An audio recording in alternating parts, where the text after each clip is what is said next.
नमस्कार, जनमार्ग न्यूज से स्नेहित कौर मुख्य समाचार के साथ। सद्भावना नगर स्थित श्री श्याम नशा मुक्ति केंद्र पर स्वास्थ्य विभाग की टीम ने निरीक्षण किया, जहां पर ना तो कोई चिकित्सक मौजूद था और ना ही नियमों की पालना हो रही थी।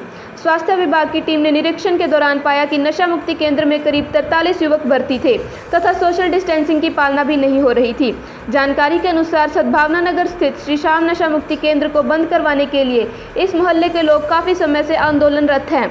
मोहल्ले वासियों का आरोप है कि यहाँ पर रोजाना असामाजिक तत्व आते हैं तथा मारपीट की घटनाएं होती रहती हैं। इसके अलावा इस नशा मुक्ति केंद्र पर लोगों ने अनेक प्रकार के आरोप लगाए थे, जिसकी शिकायत जिला कलेक्टर, उपखंड अधिकारी तथा CMHO से की गई थी। प्राप्त जानकारी के अनुसार सद्भावना नगर स्थित श्याम नशा मुक्ति केंद्र पर स्वास्थ्य विभाग के BCMO डॉक्टर सुरेंद्र पाल स्वामी, औषधि नियंत्रण अधिकारी रामपाल, स्वास्थ्य विभाग के बाबू प्रवीण खत्री तथा कोतवाली पुलिस के जाब्ते ने निरीक्षण किया। निरीक्षण के दौरान नशा मुक्ति केंद्र में 2 युवक मिले, जिन्होंने खुद को कर्मचारी बताया तथा मौके पर कोई डॉक्टर या नर्सिंग कर्मचारी मौजूद नहीं था। मौके पर मौजूद नशा मुक्ति केंद्र के कर्मचारियों ने टीम को बताया कि नर्सिंग कर्मचारी अवकाश पर है। जांच में पाया गया कि 2 छोटे हॉल में करीब 43 जनों को भर्ती किया हुआ था। स्वास्थ्य विभाग के अनुसार श्याम नशा मुक्ति केंद्र के संचालकों ने बताया कि उनके पास 3 डॉक्टर मरीजों की जांच करने आते हैं, जिसकी जांच स्वास्थ्य विभाग कर रहा है। इसके अलावा नशा मुक्ति केंद्र में कोरोना गाइडलाइन के नियमों की पालना भी नहीं की जा रही थी तथा सोशल डिस्टेंसिंग की जमकर धज्जियां उड़ाई जा रही थी। कोरोना महामारी को देखते हुए इतने लोगों को एक साथ रखना काफी गंभीर मामला है। प्राप्त जानकारी के अनुसार टीम ने मौके पर रिपोर्ट तैयार कर ली है तथा अब यह जांच रिपोर्ट मुख्य चिकित्सा एवं स्वास्थ्य अधिकारी डॉक्टर गिरधारी लाल मेरड़ा को सौंपी जाएगी, जिसके बाद आगे कार्रवाई अमल में लाई जाएगी। खालसा नगर में आज उस समय एक बड़ा हादसा होने से टल गया, जब एक बोलेरो संचालक नियंत्रण खोकर गाड़ी को खाली प्लाट में खुदी हुई नींव में मारकर एक दीवार से जा टकराया। इस दौरान सड़क पर कोई राहगीर नहीं होने से हादसा टल गया। बोलेरो गाड़ी में 2 व्यक्ति सवार होना बताया जा रहा है। प्राप्त जानकारी के अनुसार खालसा नगर में आज सुबह एक बोलेरो गाड़ी जैसे ही खालसा नगर की मेन रोड पर पहुंची तो उसके चालक का नियंत्रण खो गया।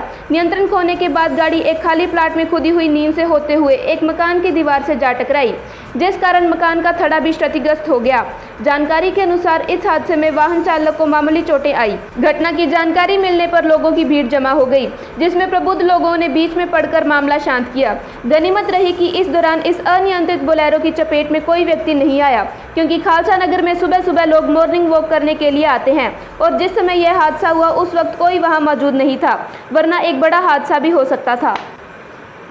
दालों पर स्टॉक सीमा तय करने के विरोध में राजस्थान की 247 मंडियां और 600 दाल मिलें बुधवार को लगातार दूसरे दिन बंद रहीं। हड़ताल के कारण व्यापारियों ने करीब 600 करोड़ का कारोबार प्रभावित होने का दावा किया है। केंद्र सरकार ने रिटेल कारोबारियों के लिए 5 टन और थोक व्यापारियों के लिए 200 टन की सीमा तय की है। राजस्थान खाद्य पदार्थ व्यापार संघ के अध्यक्ष बाबूलाल गुप्ता का कहना है कि देश भर में लाखों टन दाल का उत्पादन होता है। दाल पर स्टॉक सीमा तय होने से व्यापारी व्यापार नहीं कर सकेंगे, किसान अपना माल नहीं बेच पाएंगे। दाल मिल संचालकों के लिए 6 माह का स्टॉक होना जरूरी है, इसके बाद ही दाल की आपूर्ति हो पाती है। स्टॉक सीमा तय होने से दाल मिल बंद होगी तो लाखों लोग बेरोजगार हो जाएंगे। उन्होंने बताया कि देश भर में 2 करोड़ 40 लाख टन दालों की खपत होती है, वहीं 2 करोड़ 34 लाख टन के करीब उत्पादन होता है। राजस्थान में दालों का उत्पादन सरप्लस होता है। राज्य में चने की दाल का उत्पादन 25 लाख टन, मूंग की दाल का 15 लाख टन, मोट दाल का 3,50,000 और उड़द दाल का 80,000 टन उत्पादन होता है।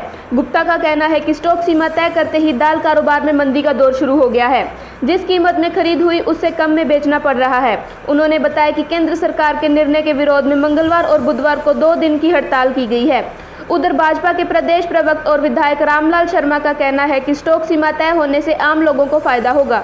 इससे दाल के भावों में व्यापारी मनमानी नहीं कर सकेंगे। देश की राजधानी दिल्ली में अपराधियों ने बड़ी वारदात को अंजाम दिया है।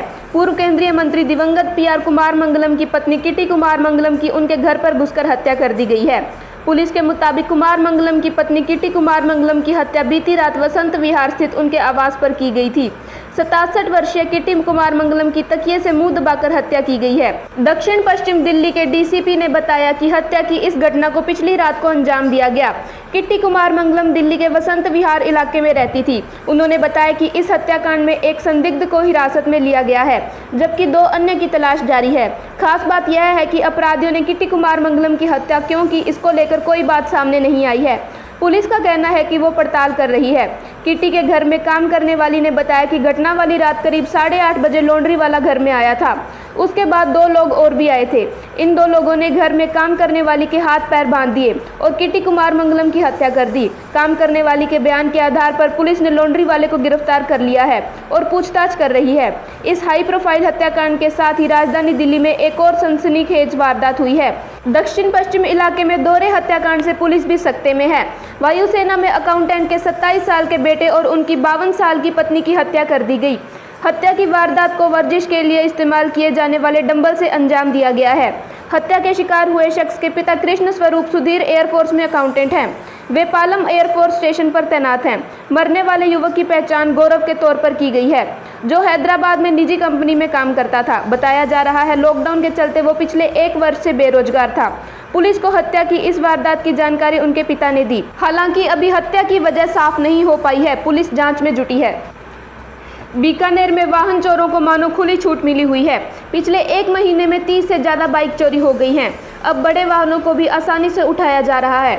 ऐसे ही मामला नोखा में सामने आया है, जहां एक घर के आगे से मंगलवार को स्कॉर्पियो गाड़ी चोरी हो गई। चोर एक कार से आए और इसे लेकर बड़े आराम से चले गए। मामला नोखा थाने में दर्ज करा दिया गया है, लेकिन अब तक कोई कार्रवाई नहीं हुई। नोखा निवासी मनोज कुमार जाट के घर के आगे स्कॉर्पियो गाड़ी खड़ी थी। देर रात एक कार में सवार होकर आए 3-4 युवकों ने कार को खोलने का प्रयास किया तो अलार्म बज उठा। चोर मौके से भाग गए। अलार्म थोड़ी देर बाद बंद हो गया। करीब 4 बजे चोर वापस आए। उन्होंने स्कॉर्पियो का बोनट खोला और सीधे गेट खोल लिया। इसके बाद गाड़ी लेकर चले गए। यह सारी घटना सीसीटीवी कैमरे में कैद हो गई है, जिसके आधार पर पुलिस ने तलाश तो शुरू की है, लेकिन अब तक कोई सफलता नहीं मिली। उधर बीकानेर में बाइक चोरों को खुली छूट मिली हुई है। अकेले नया शहर थाना क्षेत्र से ही 20 से ज़्यादा बाइक चोरी पिछले कुछ दिनों में ही हो गई है। हर रोज 1 से 2 बाइक चोरी औसतन हो रही है। जहां से बाइक ज़्यादा चोरी हो रही है उनमें पीबीएम अस्पताल, कोठारी अस्पताल, कलेक्ट्री परिसर, मुरलीधर व्यास नगर, मुक्ता प्रसाद नगर, जस्सूसर गेट है। ऐसा नहीं है कि इन क्षेत्रों में पुलिस की गश्त नहीं है। पीबीएम अस्पताल में तो बाकायदा चौकी स्थापित है। इसके बाद भी किसी को भय नहीं है। धन्यवाद।